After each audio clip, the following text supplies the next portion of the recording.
Parte 4. La revolución de las 3D.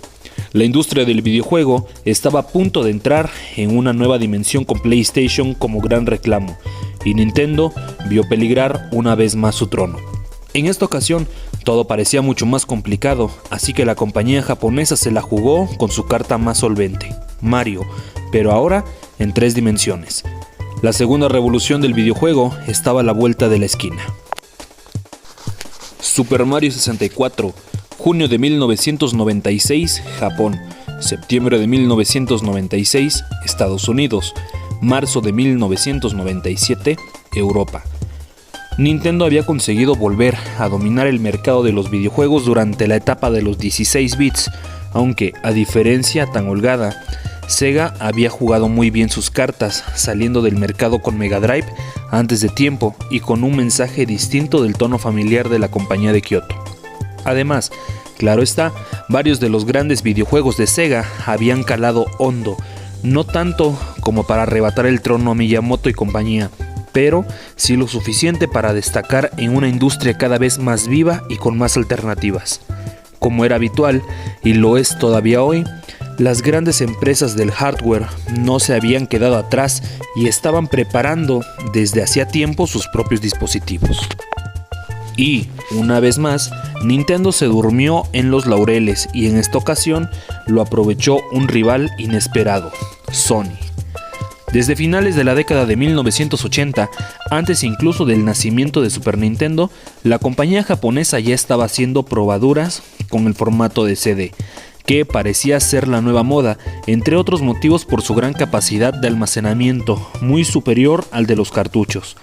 Durante este proceso, Nintendo y Sony trabajaron en un dispositivo común que se conectaría directamente a la consola Super Nintendo como un añadido que expandiera sus capacidades.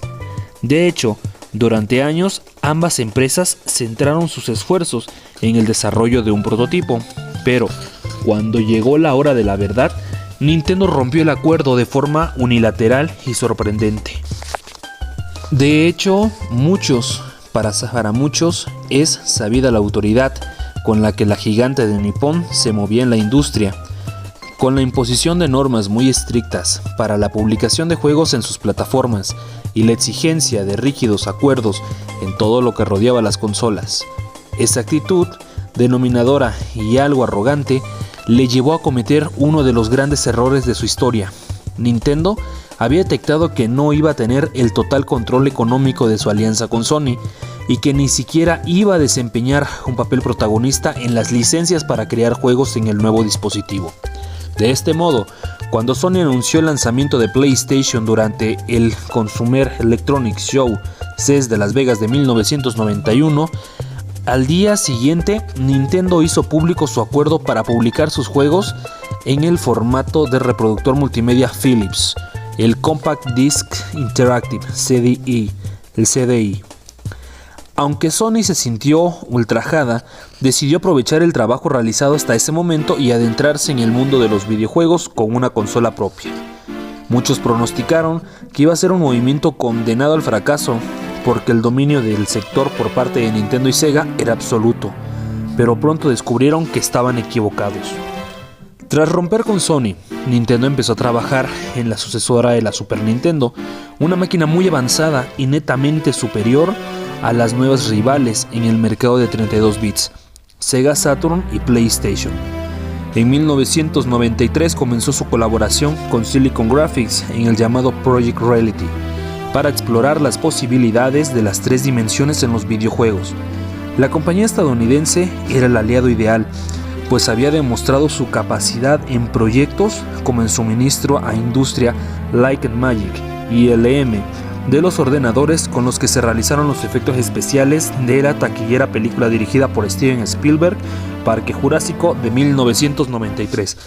Además, en el pasado ya había trabajado con Nintendo en el desarrollo de una cabeza gigante de Mario, totalmente tridimensional, que saludaba a los visitantes de su stand en las ferias del sector. La cooperación con Silicon Graphics fructificó en el lanzamiento de recreativas de Killer Instinct en 1994, desarrollado junto a la británica Rare, en el que destacaban sus gráficos espectaculares que sirvieron para promocionar la nueva consola. Aunque la dirección emprendida con esta estaba más o menos clara, el trabajo era lento, el tiempo apremiaba y algunas decisiones todavía no se habían tomado. ¿Iba a ser la tercera consola de sobremesa de Nintendo compatible con los CDs? La respuesta lógica habría sido que sí, ya que parecía el formato del futuro y sus prestaciones suponían un salto cualitativo y cuantitativo importante. Tenían más capacidad y eran más baratos para fabricar. Un aparente win-win que en Nintendo no vio así. Ya sea por su conocida tosudez o por evitar los evidentes problemas de sede de la piratería, Nintendo decidió ir a contracorriente y en mayo de 1994 anunció que su nueva consola seguiría funcionando con cartuchos. Argumentaba que la consola tendría mayor capacidad gráfica, la misma posibilidad para guardar las partidas y, además, esquivaría los largos plazos de carga de los CDs. No le faltaba razón al gigante de Kyoto, pero, a la vez, estaba obviando el problema de las limitaciones de espacio para las escenas de video o la calidad del sonido.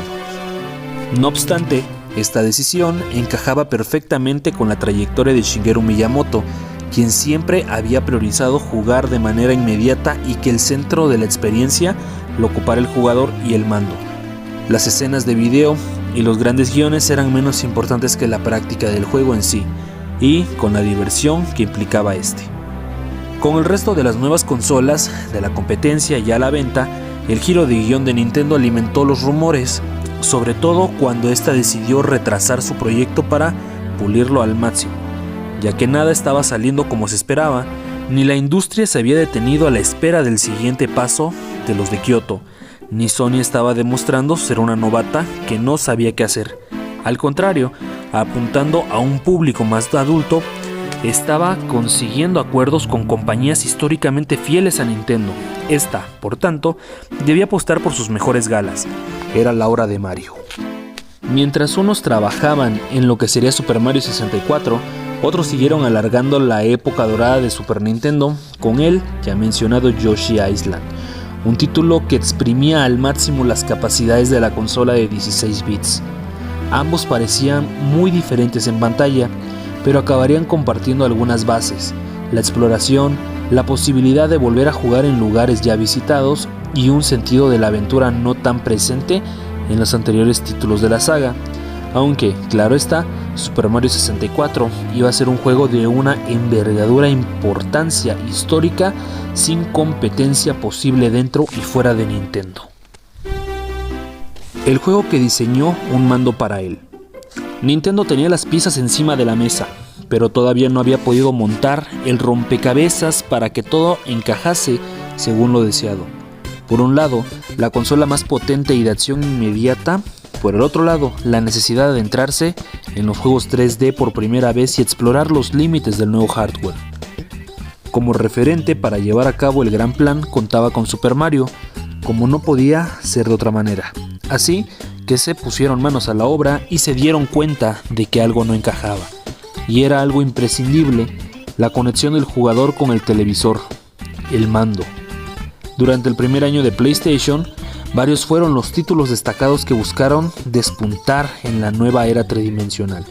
En el caso evidente fue Jumping Flash de 1995, un juego de plataformas tridimensional pionero en consolas.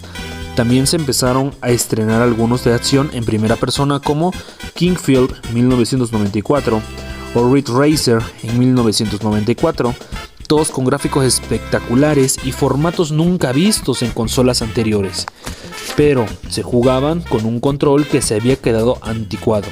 La cruceta no valía. El estándar de la cruceta direccional para controlar los videojuegos funcionaba a la perfección en los títulos de dos dimensiones, como los anteriores Super Mario Bros. Es decir, aquellos en el que el personaje se movía en un mismo plano. Ahora, sin embargo, la propuesta era diferente, ya que los mundos se habían creado en 3 dimensiones. El control tradicional se quedaba corto. De hecho, las primeras pruebas con el nuevo juego de Super Mario se realizaron con un teclado, porque los mandos de Nintendo no daban para todo lo que se requería realizar y de forma implementada. Mario no iba solo a caminar, sino que podía correr, cambiar de dirección, aumentar su velocidad, y todo sucedía en un mundo con mayor libertad para moverse y en el que se mareaba la cámara. De las necesidades para crear un control adaptado a los nuevos mundos de 3D y no al revés, que es lo que había hecho la competencia, nació el mando de Super Nintendo y a Nintendo 64. El desarrollo de Super Mario 64 empezó antes de que se tuvieran todos los detalles de la consola y de su mando, y eso provocó que Miyamoto y compañía tuvieran que trabajar de una manera sorprendente, emulando un mando de Sega, y es que el dispositivo de control de la competencia contaba con un pad de 8 direcciones, a diferencia de las 4 que tenían los de Super Nintendo. Esta fue la base del mando final del Nintendo 64, que se convertiría en un estándar nuevo para moverse a los entornos 3D. El mando de 3 agarres de la nueva consola de Nintendo parecía llegado del futuro. La compañía quiso mantener una estructura familiar con la cruceta y el botón superior L en el extremo izquierdo y los botones principales al lado, aunque con algunas diferencias. En esta ocasión no se disponía de 4 botones principales, sino de 6, repartidos en los formatos A y B de tamaño mayor y localización principal, y los 4 botones C, que dependiendo de cada movimiento podían usarse para controlar la cámara. El diseño estaba planteado para que los juegos de 3D controlasen la cara de forma sencilla y para distribuir distintas opciones, como pasaba con el mando de 6 botones de Mega Drive. No faltaba el botón R en la parte superior para completar un dispositivo con más posibilidades que nunca, pero lo más importante estaba en el centro. Si Super Mario 64 iba a ser un videojuego de plataformas en 3D con exploración libre, debía tener un mando que permitiese hacer eso sin comprometer el elemento principal de todo título de Nintendo, la jugabilidad. Así que, en el agarre central, el mando de Nintendo 64 contaba con un stick analógico con distintas sensibilidades y, en su parte posterior, añadió un botón Z que tendría las funciones del L cuando se corrigiese por ese lado. Nintendo, pues, había creado un mando que no podía controlarse al 100% con 2 manos, y que delegaba en los desarrolladores la decisión de qué partes del control iban a usarse a cada caso. Mantenía la idea principal vista en NES y SNES, Super Nintendo, con más botones, pero colocando en el centro las 3 dimensiones. El stick analógico, en definitiva, el futuro del videojuego. La disposición del control parecía hecha para contentar a Super Mario 64. Los 2 botones principales, A y B, se idearon para las acciones más importantes como saltar o golpear, mientras que los 4 botones C, con sus respectivas flechas hacia las 4 direcciones, eran ideales para controlar y mover la cámara, que debía seguir las andanzas del jugador en un mundo nunca visto hasta el momento. El stick analógico aportaba la sensibilidad que nunca podría tener la cruceta. Cuanto más apretaba, más rápido se movía Mario, y era mucho más natural girar bruscamente. Por último, el botón Z permitía hacer acciones vinculadas como agacharse o dar el clásico golpe con el trasero cuando Mario estaba en el aire. Nintendo había diseñado un mando para un videojuego, o un videojuego había determinado cómo sería el mando de toda una generación. Daba igual, eran las 2 caras de la misma moneda. Mario empieza a andar en todas direcciones. El desarrollo de Super Mario 64, que se prolongó desde el 7 de septiembre de 1994 hasta el 20 de mayo de 1996, fue difuso y en realidad no podía haber sido de otra manera. El trabajo realizado con el juego iba a la par con el desarrollo de la consola, por lo que el estudio no tenía constancia real del potencial del hardware final.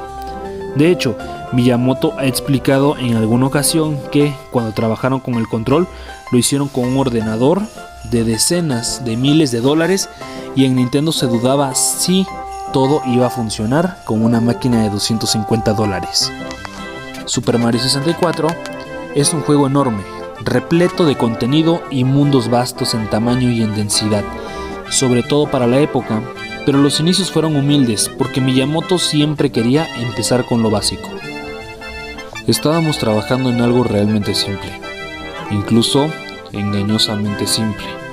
desde la perspectiva del equipo que terminaría el enorme juego final. Había una habitación hecha de bloques similares a los de Lego, y en ellos Mario y Luigi podían correr, subir pendientes, saltar, etc. Estábamos tratando de ajustar los controles con un stick analógico en 3D y, una vez que se suavizó su manejo, fuimos conscientes de que habíamos avanzado mucho.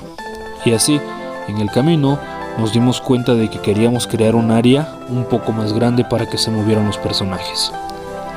Lo que para Miyamoto era algo un poco más grande, en el juego final acabó siendo gigantesco. Una vez tuvieron el prototipo definitivo de la consola, se evidenció que el control respondía a la perfección y que, partiendo de esa base, podían inventar sobre un lienzo en blanco. Según el creador, la forma de trabajar de Nintendo consistía en establecer los fundamentos sólidos y luego hacer todo lo posible con ese concepto central según el tiempo y lo que a ambición perteneciera. De lo primero tal vez no iban sobrados, pero de lo segundo tenían más que suficiente. Aunque Super Mario 64 triunfó por sus enormes posibilidades como juego de plataformas y aventuras en 3D, estaba repleto de desafíos, exploración, jefes finales y una gran variedad de situaciones. Lo cierto es que la clave fue el control y la respuesta natural del personaje. El gran desafío de Nintendo era, precisamente, que todos los jugadores procedentes de los mundos en 2D y la cruceta digital, como principal elemento de control, pudieran adaptarse rápidamente a un stick analógico con distintas sensibilidades. No fue sencillo, como recuerda Miyamoto. Cuando exhibimos Super Mario 64 en la exposición en noviembre, escuchamos a mucha gente decir: no sé qué pensar, los controles son realmente inestables y resbaladizos. Sin embargo, no estábamos dispuestos a retroceder tan fácilmente. Nos aferramos a la idea inicial y seguimos adelante, sabiendo que este tipo de respuesta era de esperar cuando intentas cambiar la cultura. Aunque mientras nos decíamos que caminar tranquilamente también podía ser divertido, debo admitir que por dentro estaba un poco preocupado. Normalmente los juegos tienen un ritmo rápido. En última instancia, sin embargo, realmente queríamos cambiar la cultura de los videojuegos y fue con ese espíritu que hicimos Super Mario 64. Y eso se refleja en los controles y en cuánto tiempo se tarda en acelerar. El título iba a cambiar la forma de disfrutar los videojuegos hasta el momento, por lo que su estructura básica debía funcionar a la perfección, porque si no había sido siempre con el fontanero italiano, uno de los grandes triunfos de Super Mario Bros. 1984 fue precisamente ese, dar un control preciso y una respuesta inmediata que fuese superior a cualquier otra cosa vista hasta el momento. Al margen del diseño de niveles, los enemigos u otros aspectos secundarios, los fundamentos debían estar claros.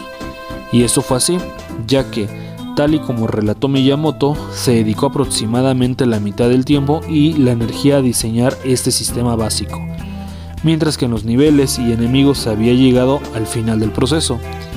Detrás de las animaciones, muchas de ellas creadas para que las transiciones fueran naturales y realistas, figuraba un nombre importante para la saga: Yoshiaki Koizumi, quien sería años más tarde el productor de la saga, tras pasar años en The Legend of Zelda, junto a Yasunari Nishida, quien encargado de hacer que Mario se moviese de esa forma tan natural. Por el camino, en el estudio tuvieron que destacar algunas ideas presentes en los anteriores juegos. Por ejemplo, Luigi tenía su propio diseño, pero acabó sin aparecer en el título, ya que no había memoria suficiente como para incluirlo. Además, cuando se planteó crear un minijuego en 3D de la recreativa Mario Bros.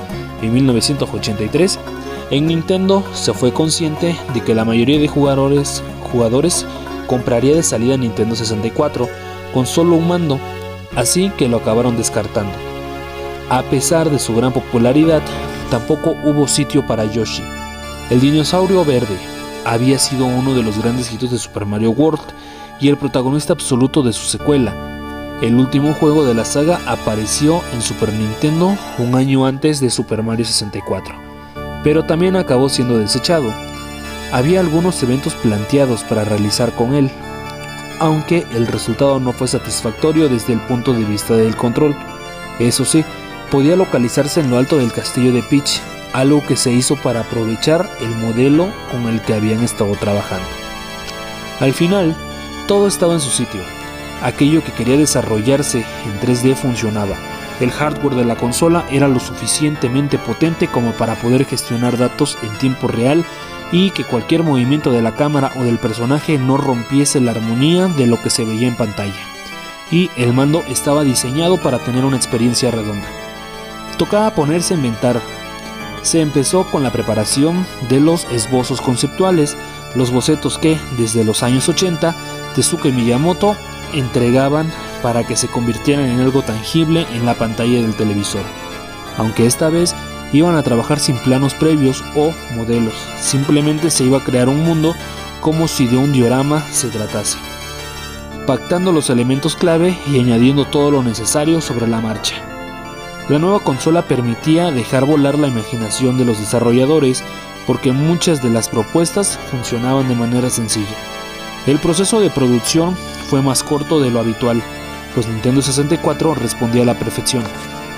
Eso facilitó las cosas para crear uno de los videojuegos más relevantes de toda la industria y el primer gran referente de los juegos en 3D. Como había sucedido en el pasado, una vez más Mario estaba listo para dar otro salto de fe al que seguirían otros juegos y competidores. It's me, Mario. El arranque de Super Mario 64 no podía ser más distinto y transgresor. La primera vez que el jugador ponía el cartucho en su Nintendo 64 y empezaba a jugar, se encontraba con una cara gigante de Mario en 3 dimensiones que saludaba con el simpático Hello de bienvenida. Era un entorno seguro en el que primero se alucinaba con el aspecto de la cabeza gigante y luego se podía interactuar con ella. Moviendo el stick analógico se controlaba un cursor que permitía apuntar a lugares distintos de la fisonomía de Mario, mientras que pulsando el botón A podía alargarse sus orejas, sus cejas o su boca, creando auténticos monstruosidades. Nintendo estaba demostrando con ese pequeño minijuego las capacidades tridimensionales de la nueva consola e indicaba en una sola pantalla que el gran salto técnico que se iba a presenciar no tenía punto de comparación con nada de lo que se había visto hasta el momento. Pero no fue la única manera que tuvo la compañía de acercar el nuevo tipo de control a los jugadores. También el arranque oficial del videojuego permitía al usuario aprender de cero con una dinámica novedosa. Tras seleccionar la ranura de guardado en el que iba a llevar a cabo la partida, otro indicativo de la voluntad de Nintendo de permitir conservar la progresión de los juegos, algo más imposible con los CD, aparecía la figura de Peach mandando una carta a Mario en la que pedía que acudiese a su castillo. Empezaba la aventura. Hasta ese momento, en todos los juegos de la saga, Mario había sido el principal reclamo una vez que se pulsaba el botón Start. Es decir, el protagonista era el personaje que el jugador iba a controlar. Pero aquí no sucedía esto. El primer personaje que aparecía en los jardines del castillo de Peach era Lakitu, ese esbirro de Bowser que sobrevolaba los niveles de anteriores juegos de la saga con una nube, con la diferencia de que ahora no lanzaba enemigos, sino caparazones puntiagudos, sino que llevaba consigo una cámara. Se convertía pues en un inesperado aliado. Con Lakitu como invitado sorpresa, la cámara empezaba a moverse en primera persona. Recorría partes del jardín, pasaba por debajo del puente y se colocaba delante de una tubería verde de la que aparecía Mario. Con ese movimiento de cámara, Nintendo hacía una jugada maestra a la hora de presenciar el juego, demostrando la fluidez en la que se movía todo el entorno 3D y especialmente exhibía su profundidad.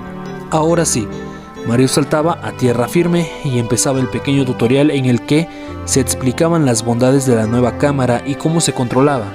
Nintendo tenía prisa por explicar al jugador que controlar la cámara y moverla según sus necesidades iba a ser una parte más de la mecánica del juego, tan importante como para saber que los botones A y B servían respectivamente para pegar puñetazos y saltar. Toda la zona del jardín, ajena a los peligros que aguardaban dentro del castillo, servía como banco de pruebas para comprobar qué sucedía si se atacaba 3 veces. cómo se podía saltar, agacharse o correr, o cómo corriendo se impulsaba a Mario todavía más lejos, o cómo se realizaba el triple salto para llegar más alto, o el salto en lateral. Estas mecánicas acrobáticas encajaban en el concepto de juego atlético del que siempre había presumido Miyamoto. Cuando el jugador estaba listo, algo que no siempre era inmediato, porque el impacto de jugar Super Mario 64 no era fácil de calibrar, entraría en el castillo. Era allí cuando la risa fuerte y maligna de Bowser daba la bienvenida al protagonista y un Toad explicaba el funcionamiento del juego. Básicamente, el castillo de Peach iba a servir de centro de operaciones para que Mario se moviera entre los distintos mundos, representándonos en forma de cuadros colgados de las paredes. Dentro de ellos, Mario debía recuperar estrellas, hasta 120 en total, y abrir así nuevas puertas para llegar a nuevos lugares del castillo con nuevos mundos y más estrellas hasta dar con un Bowser y salvar a Peach. El castillo de Peach hacía las veces del mapamundi de Super Mario World. El juego, por tanto, presentaba un diseño no lineal de la aventura, aunque con matices. En este caso, el castillo también funcionaba como un mundo más con sus propios secretos, elementos por descubrir y caminos por desvelar. No era un simple lugar de paso, ni mucho menos. Por eso lo descubriría el jugador con el transcurso de las horas.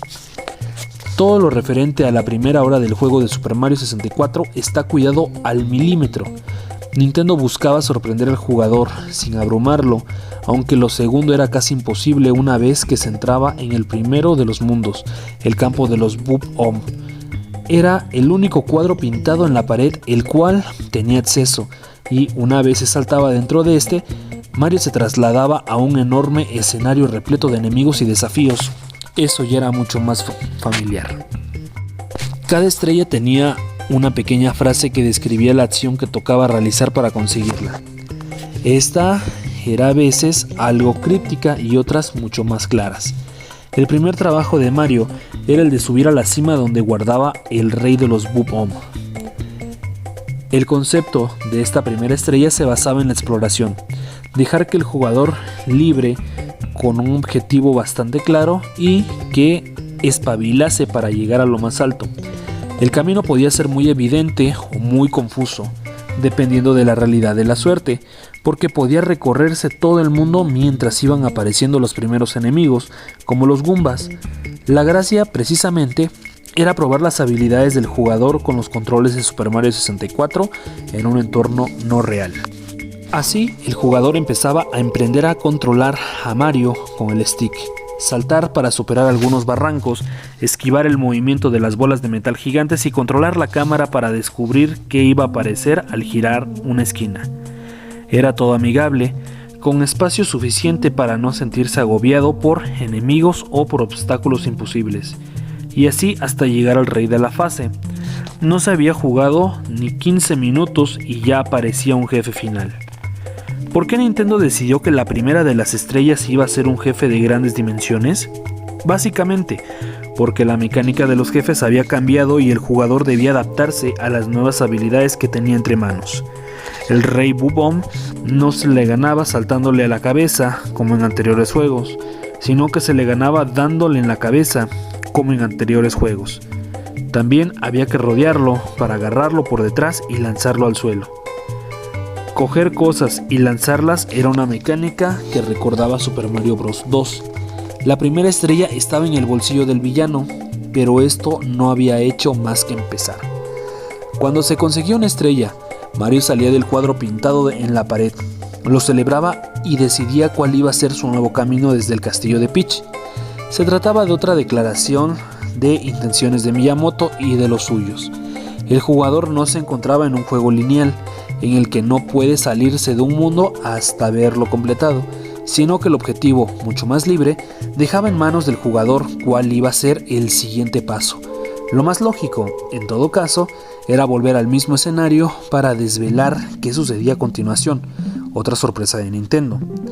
Una vez que el jugador volvía al primer mundo y seleccionaba la segunda estrella, se daba cuenta de que había cambiado algunos elementos. Ahora, junto al inicio, había un Koopa Troopa gigante, la tortuga verde de toda la historia, dispuesta a competir en una carrera con Mario.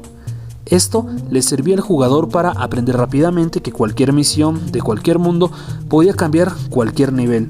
Antes, Mario había paseado tranquilamente por el primer mundo, decidiendo su camino, parándose, esquivando, volviendo a probar, hasta dar con el jefe final. En este caso, el nivel de exigencia subía y el videojuego probaba la destreza del usuario en el manejo del control.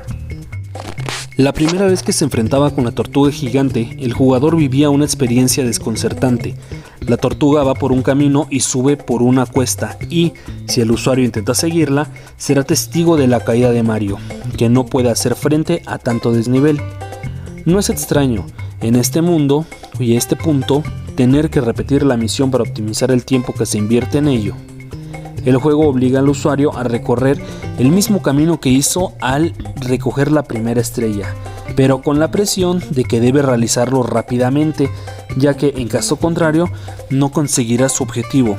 Son 2 estrellas con un mismo desafío en común: llegar a lo alto de la montaña, pero de maneras diferentes de afrontarlo. Todo lo que acontece en las primeras horas de Super Mario 64 está planteado para que el jugador se vaya adaptando a la nueva realidad del fontanero. Por ejemplo, en la tercera estrella del primer nivel, Mario debe usar un cañón para salir disparado y así llegar al objetivo. Se trata de una inmersión absoluta en la física del juego. Otra novedad era la posibilidad de abrir puertas con estrellas. Por un lado, desde el recibidor podía llegarse al segundo mundo, la fortaleza de piedra, y por otro podía acceder a la punta del castillo con vidrieras con la silueta de Peach. Si no se intentaba saltar hacia la que estaba en la parte derecha, se entraba en una fase secreta que contenía una estrella, es decir, era un nuevo aprendizaje para el jugador. El castillo esconde de todo. En todo caso, la fortaleza de piedra seguía siendo una experiencia amable, pero más desafiante. El primer reto consistía en llegar a lo más alto del castillo, donde esperaba otro jefe final, Rocco. Aunque el planteamiento era calado al de la primera estrella, la mecánica era diferente. Para empezar, la subida a la fortaleza era mucho más exigente, con saltos más precisos, plataformas movibles y tiros de cámara menos claros. Y una vez arriba, la manera de enfrentarse a Rocco para vencerlo no era la misma que la del jugador había utilizado para derrotar al Rey Bob-omb. En este caso, después de que el villano intentara aplastar a Mario, este debía saltar encima de él y lanzar un golpe de trasero contra la espalda de su rival, así hasta 3 veces, una nueva mecánica más. Este segundo mundo era una versión más desafiante del primero. La segunda estrella era realmente más exigente, ya que el jugador debía conducir a Mario a lo más alto del lugar concreto. En la tercera, debía usar un cañón para disparar al fontanero hasta el objetivo, pero requería de un disparo muy preciso. Aunque, estrictamente, el tercer mundo era el de la Bahía del Capitán, un lugar en el que nadar era imprescindible para tener éxito. Lo cierto era que habitual para los jugadores acabasen explorando la montaña helada antes de tiempo, ya que accedía a ella a través de la puerta que se abría con 3 estrellas y que estaba situado junto a la del primer mundo.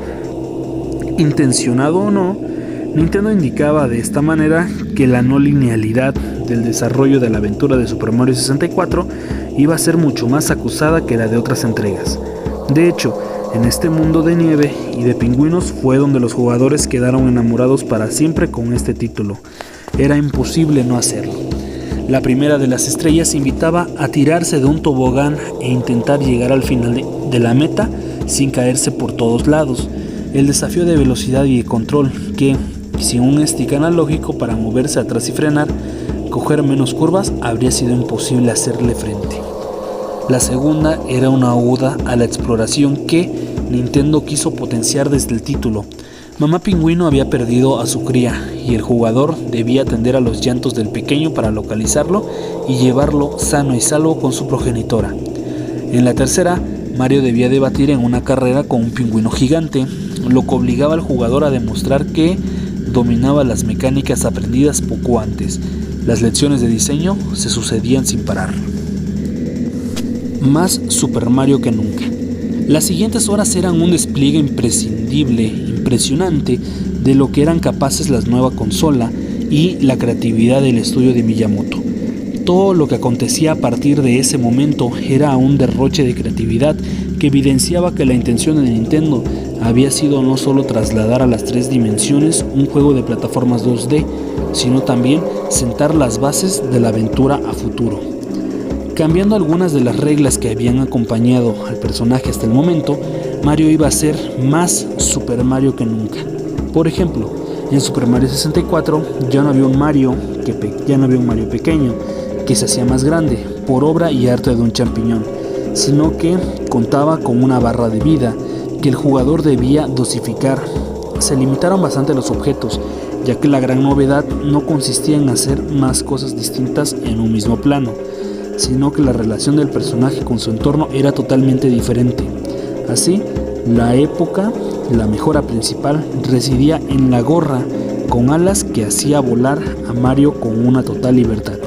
Era algo que ya se había visto en la tercera mejora principal. Y por supuesto en la tercera y entrega de Super Mario World. Pero aquí tomaba una dirección distinta. Ahora podía explorarse el entorno libremente y en 3 dimensiones mediante un control perfectamente preciso.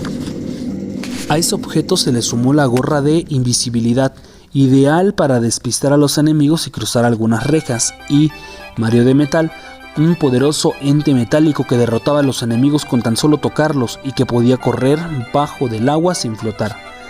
La forma en la que se exploraban los mundos, se solventaban desafíos o se realizaban menciones vinculadas a elementos concretos, desde recoger al pingüino hasta recolectar 8 monedas rojas colocando en lugares estratégicos. Cambiaba la dinámica del juego. En definitiva, esta no sustentaba en eliminar enemigos y alcanzar una meta al final del pasillo. De hecho, el título contaba con poco menos de 40 enemigos, frente a los 80 que se habían contabilizado en juegos anteriores. Esto, sin embargo, no fue algo buscado. Miyamoto, en una entrevista ya citada, que se realizó con el motivo del lanzamiento del juego, explicaba lo siguiente: no queríamos simplemente lanzar al jugador a este mundo aterrador y hacer que se embarcara en una nueva aventura. Más bien, nuestra intención era la de crear un juego donde el jugador dijera: wow, en este lugar misterioso al que he llegado, muchos de los personajes podrían parecer enemigos a primera vista, pero en realidad no eran hostiles, como en los casos de los conejos, los pingüinos o los muñecos de nieve. El mundo de Super Mario 64 era más vivo y variado. Había aliados, enemigos y una sensación de exploración constante. En total, el juego contaba con 15 mundos, con 6 estrellas que descubrir, y a lo largo que faltaba sumarle 9 niveles adicionales repartidos por el castillo de Peach. Otras estrellas escondidas en lugares inesperados, como alguna que atesoraba el conejo Mips, otras que eran el premio de conseguir 100 monedas y hasta llegar a las 120 con las que completaba el juego.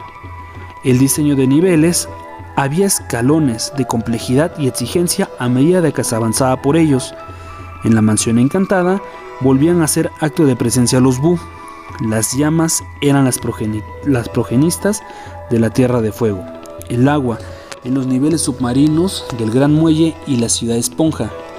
La extrema dificultad en el camino del arco iris, donde un mal salto significaba la muerte, y la velocidad en el reloj tic-tac, repleto de objetos que obligaban al jugador a potenciar su agilidad en las dimensiones. Y todos ellos se retorcía la fórmula de plataformas muy exigentes, nuevos jefes finales, lugares de acceso casi imposibles, donde se escondían monedas rojas y carreras complicadísimas. Bowser, el gran enemigo, aparecía en varios momentos con niveles dedicados que exigían pura destreza en los saltos y un gran dominio del arte de esquivar, hasta alcanzar al villano, agarrarlo por la cola y lanzarlo lejos. No era excesivamente complicado acabar con el rey de los Koopas, aunque llegar hasta él sí era más exigente porque sus niveles eran el gran examen final. Con un apartado técnico avanzadísimo para la época, muy por encima de los que hacía la competencia, sin píxeles a la vista, todo era muy limpio y claro. un control muy preciso y una banda sonora repleta de melodías conocidas, reinterpretadas y nuevas obras maestra, fruto de la aventura de Koji Kondo en Super Mario 64. Fue un absoluto éxito, se convirtió en el juego más vendido de Nintendo 64, con casi 12 millones de unidades distribuidas y en el nuevo referente de los juegos en 3D. De hecho, fue una semilla que luego conduciría a Nintendo al mítico The Legend of Zelda Ocarina of Time de 1998. Un remake inesperado, Super Mario 64 DS. Aunque en Nintendo hubo planes de realizar una secuela directa de Super Mario 64, lo cierto es que esta nunca se llevó a cabo, debido en parte a que la idea del periférico 64DD fracasó y no salió de Japón.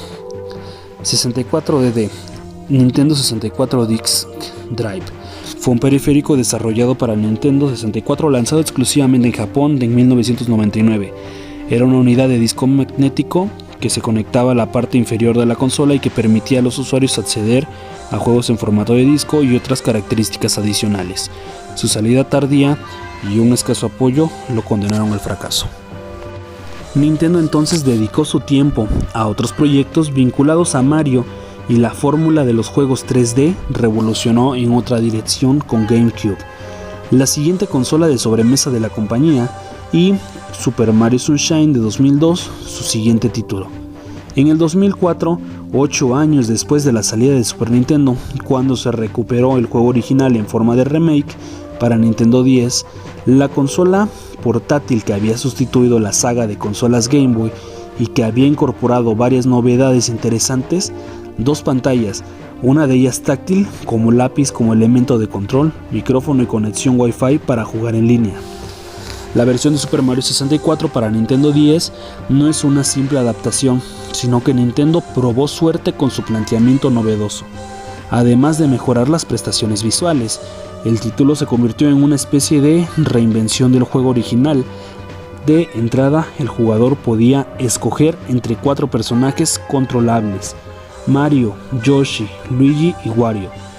Cuando uno contaba con habilidad propia, aunque la gran diferencia residía en la llamada Power Flower, que ocupaba el espacio de los objetos tradicionales en el juego original y permitía que cada personaje tuviera un poder propio. Mario se hinchaba como un globo, Luigi se hacía invisible, Yoshi lanzaba fuego por la boca y Wario adquiría una consistencia metálica. El juego contaba con 150 estrellas, 30 más que el título de Nintendo 64, y añadió algunas novedades como el Super Champiñón, con el que Mario crecía considerablemente, o el hecho de que Yoshi Descartado en 1996 fuese un personaje principal de inicio cuando se comenzaba la andadura por el juego. También se sumaron minijuegos con los que el jugador podía probar su destreza con el lápiz, así como un modo versus en el que podían enfrentarse hasta 4 jugadores a la vez en el desafío de conseguir 5 estrellas antes que se hicieran sus contrincantes. Super Mario 64 DS tuvo una recepción dispar, con el control como centro de muchas críticas, ya que con la cruceta no se conseguía una experiencia del todo satisfactoria. Por algo Miyamoto y los suyos estuvieron dándole vueltas al control durante el desarrollo de Super Mario 64, y aunque la pantalla táctil tenía sus ventajas, el resultado no era ni preciso ni cómodo. Aún así, acabó siendo un juego interesante y de factura notable que ampliaba y permitía jugar de forma diferente cada uno de los juegos clásicos de Nintendo. El éxito incontestable de Nintendo 10 jugó a su favor, y a pesar de no haber sido trascendental como el título original, vendió más o menos lo mismo, más de 11 millones de unidades.